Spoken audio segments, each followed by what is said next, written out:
Well, good morning, everybody. This is Grumpy Dave's Garage. I've been told to get back to basics, so we're going to give it a shot here, see what you think. This is what we're doing.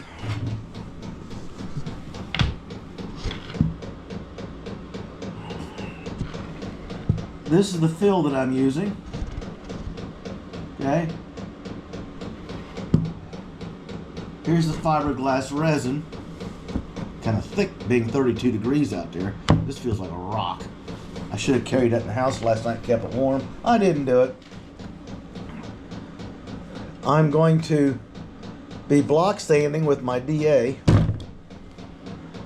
I'll give you a little explanation when I get back here. Okay. I even broke down, and my grandson told me I could borrow his construction radio that he had when he was working for me, because the kid couldn't do anything other than what he wanted to do, is play music and get his job done so he could take a nap on the job site, to the dismay of all my other workers. But once his sign work was done, here we mixed, as you watched in an earlier video,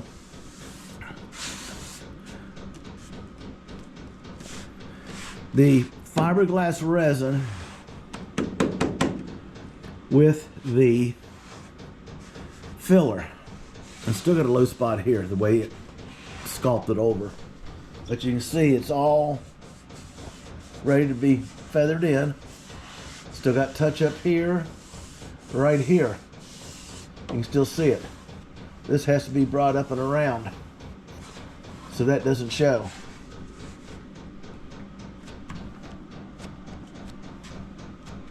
It's still not 100% dry.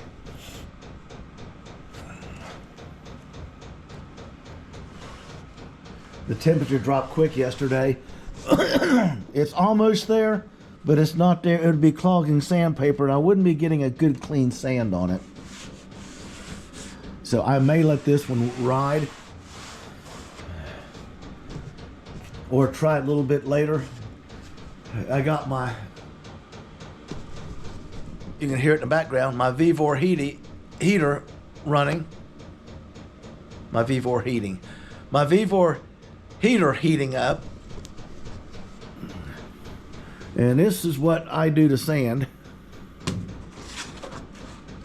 All the panels that I can sand, staying away from the edges and the curves. This is 80. Or is this 60? We'll find out real quick. This is 60. 60 has to be used to cut this stuff. So I have to come along here like this and lightly sand these edges at an angle. I can't do this, so it has to be flat. Follow me? And then I'll use my little invention here to sand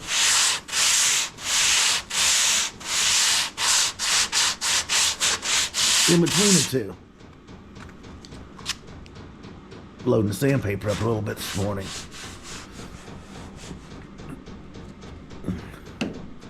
That's not sandable. Some people would. I want it cured 100%, so I'm going to wait another day on this.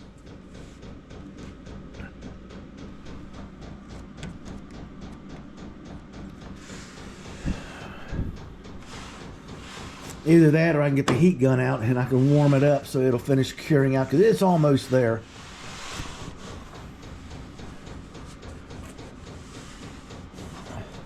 See how thin that stuff goes on? It's almost brushable. And that's what I want. I want it thin so I can sand it into it and add another thin coat and another thin coat and sanding. I got more of it on the floor at times that stay on the vehicle because I'm trying to level it, not fill it, if that makes any sense to you. Everybody's got their own way of doing it. So I'm trying to get it down to the metal, and then just once the fill and the shape was done, now it is time to sand everything I could off and to start this thin coating. See, this right here is too thin. This right here is too thick. It started to set up on me, so I had to quit. And then I'll have to come across the top. Okay.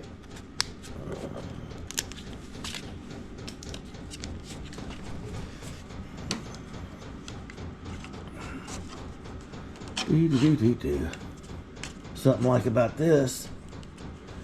And then we'll come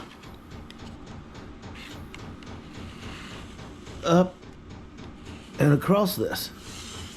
I'm still fighting with this right here. It's right in the middle of the line to do it. Because see, this has to come up.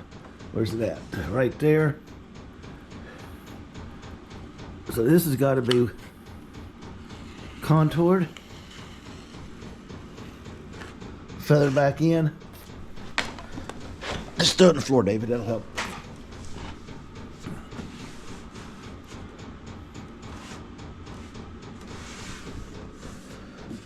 I don't think you want to be on the camera listening to the heat guns screaming and the compressor rattling in the background. Yeah, it's still tacky. Dang it.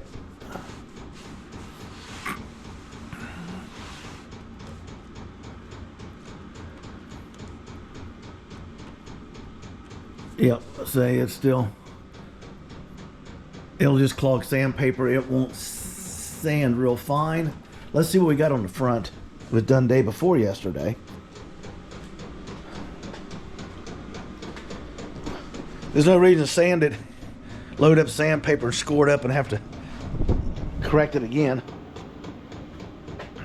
You remember this one. Okay.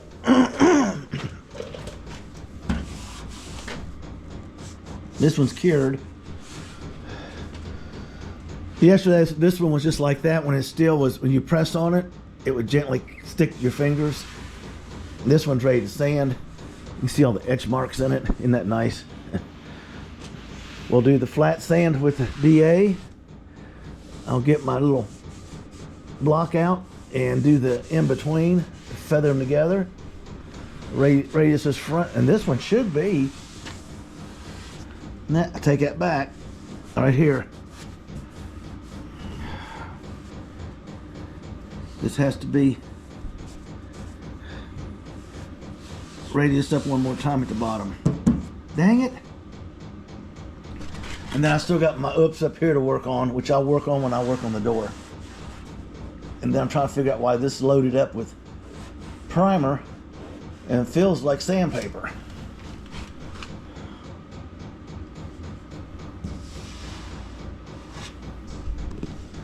So that's what we do. That's my way of doing it. And someone says, well, you can use the grater, or the cheese grater, or whatever you want to call it, to shape it. Yes, you can. But after I get it all worked in, my shoulder's starting to throb and ache a little bit. So I'm not pushing any more than I can. The one thing nice about the mechanical stuff, I can stop and give it a rest in between. Once you mix up the filler, you got to use it. There's no waiting.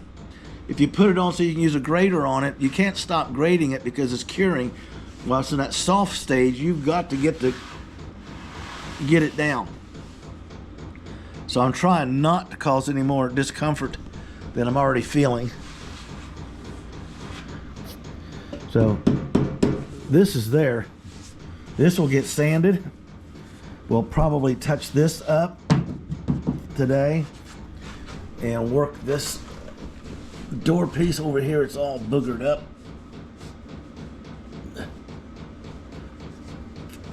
Get this leveled back up so on both sides, this side and that side, so I can sand across them.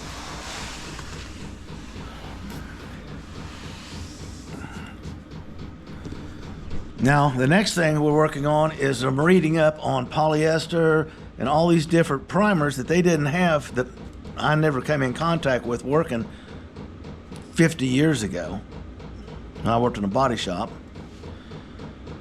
25 years ago, they weren't around when I was doing some one-off painting for a business partner of mine. Sometimes it was just a fender, a door, the front end to match the rest of the car. Or a whole pickup truck or something like that. It wasn't anything like this. This is a little bit more detailed than I've been into for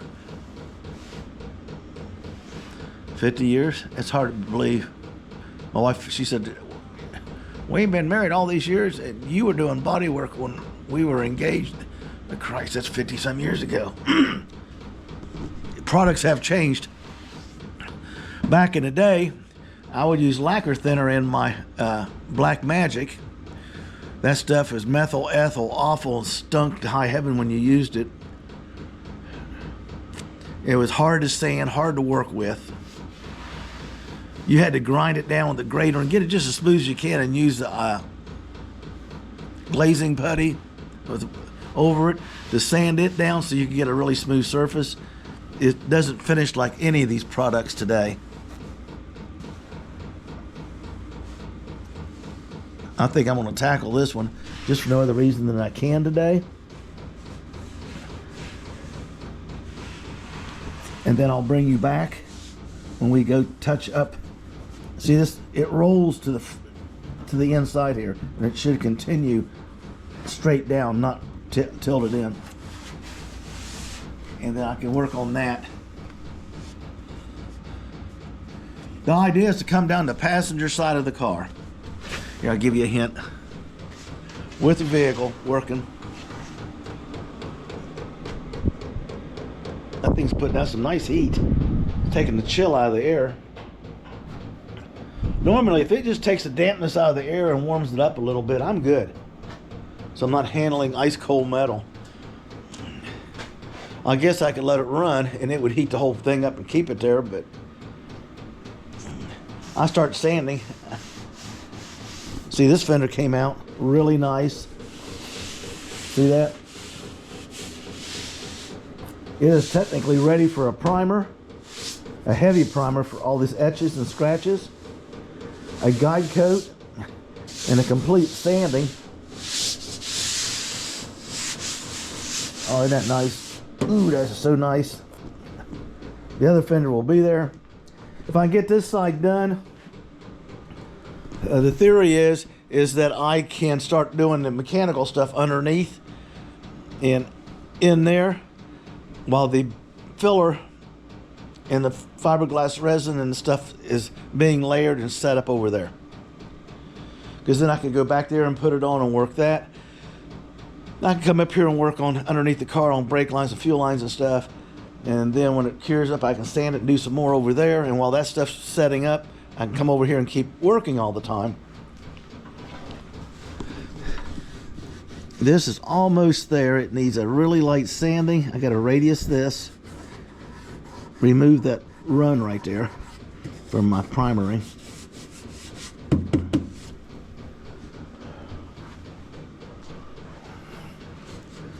So that's kind of what we're doing. See how we've corrected this one? You see it drew down tight. I can actually just make it sticky. I may try to cheat and put the heat on it and let it cure out quicker. Normal, how would you put that? Normally it's 20 minutes, the filler will be dry enough to sand. When you add the resin to it, I usually wait till the next day to give it a chance to cure out 100%. So it dusts when it sands, it's not clumping sandpaper.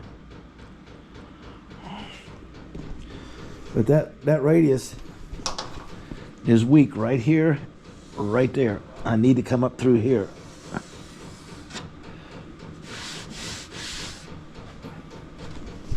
If I can't get to sand this today, I can put another layer on here and deal with this and let all this cure out before I sand it. It's probably what's going to happen. See, this stuff here is smooth. It just needs a little loving. The back panel is basically just the tail light turn downs to reshape them and sand them to match. This panel here just needs sanded. It's in. It's done. Just like the trunk lid. I got to do the under repair where I over repaired it.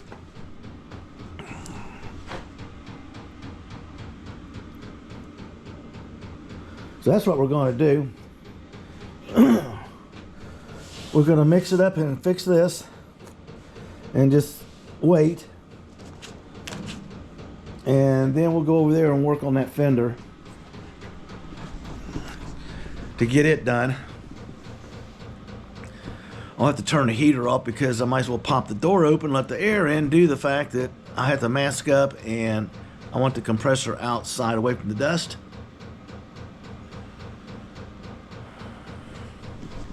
Got a lot going on in here.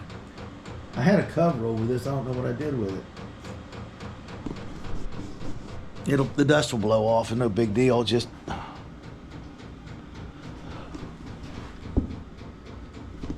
it was laying right there. Oh, it's over here. It'll just blow off. I'm not going to worry about it. It's not like I'm spraying paint or primer right beside it. Now I got to put cardboard and tape off the radiator. I got so much stuff to do. We're going to get going here, people. That's about it. I will bring you back when I'm actually mixing it and doing the touch-ups. I don't see a purpose of having you listening to my air compressor and my DA sander going off. So like, subscribe, hang in there, and we'll bring you back in a little bit.